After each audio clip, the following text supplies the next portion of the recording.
అయితే basically cockroach గురించి ఒక పెద్ద థియరీ చెప్పారు. మాకు ఎవరికి నిజంగా థియరీ తెలియదు, మేము లేడీస్ అయినా కూడా. సో అది నిజంగానే ఆ థియరీ ఇక్కడికి వచ్చిన తర్వాత నేను అబద్ధం చెప్పేది కాదు, ఇది ఉంది, కాక్రోచ్ థియరీ ఉంది. ఆటం బాంబ్ పడినా అది వెళ్ళే ప్లేస్కి వెళ్ళి it saves it self because it doesn't have blood. అది ఈ థియరీ ఉందండి, ఇది లేకపోలేదు. నేను ఫస్ట్ టైం చెప్పడం కాదు, ఇది నేను చదివిందే చెప్తున్నాను. అంత రెసిలియన్స్ కాక్రోచెస్కి ఉంటాయి. సంసారంలో వచ్చే పడే ఆటం బాంబులకి అంత రెసిలియన్స్ ఆడవాళ్ళకు ఉంటాయి.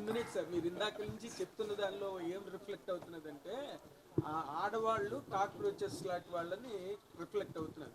But the resilience of the cockroaches where it will never die even under the nuclear explosion. ఆడవాళ్ళు కూడా అంత రెసిలియన్స్ గా ఉండగలరు అన్నది, అంత శక్తివంతులైన ఆడవాళ్ళని చెప్పాం సార్, అంతే. రిఫ్లెక్ట్ అవ్వాలి, అప్పుడు there won't be any problem. అయితే ట్రైలర్లో ఒక 3 అంటే అబ్బాయిలకు ఉన్న క్వాలిటీస్లో 3 చెప్పారు కదండి అల్లు అరవింద్ గారు ఇక్కడ. ఆల్ఫా అని, మాస్ అని, చబ్బీ అని. సో మీరు ఏ టైప్ యంగేజ్లో ఉన్నప్పుడు? నేను పరమ పొరంబోకు.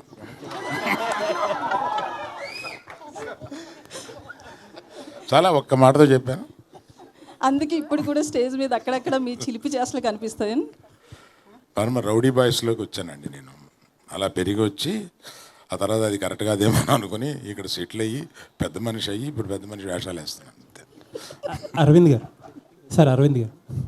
సార్, ఒక సీనియర్ ప్రొడ్యూసర్ మీరు, అలాగే డిస్ట్రిబ్యూషన్లో కూడా ఒకప్పుడు యాక్టివ్, ఇప్పుడు కొంచెం తగ్గిన డిస్ట్రిబ్యూషన్లో మీకున్న ఎక్స్పీరియన్స్ గురించి చెప్పక్కల. ఎగ్జిబిటర్గా కూడా ఉన్నారు.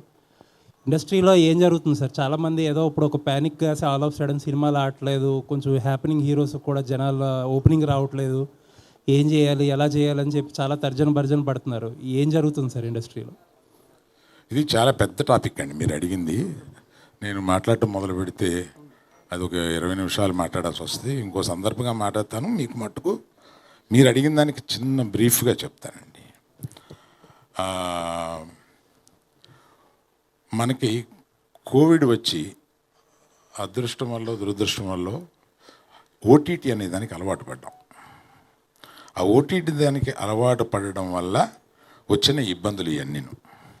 కాకపోతే మార్పుని ఎవరు ఆపలేరు. ఓటీటీ అనేది వచ్చిన ఒక మార్పు, ఆ మార్పుని ఆపలేరు. ఆ మార్పుని మించి సినిమా థియేటర్కి రావడానికి సినిమా చాలా బాగుందిరా అని అంటే తప్ప సినిమా థియేటర్కి రావట్లేదు. కనుక చాలా బాగుంది అని అనిపించడం దర్శకులది నిర్మాతలది వాళ్ళ బాధ్యత.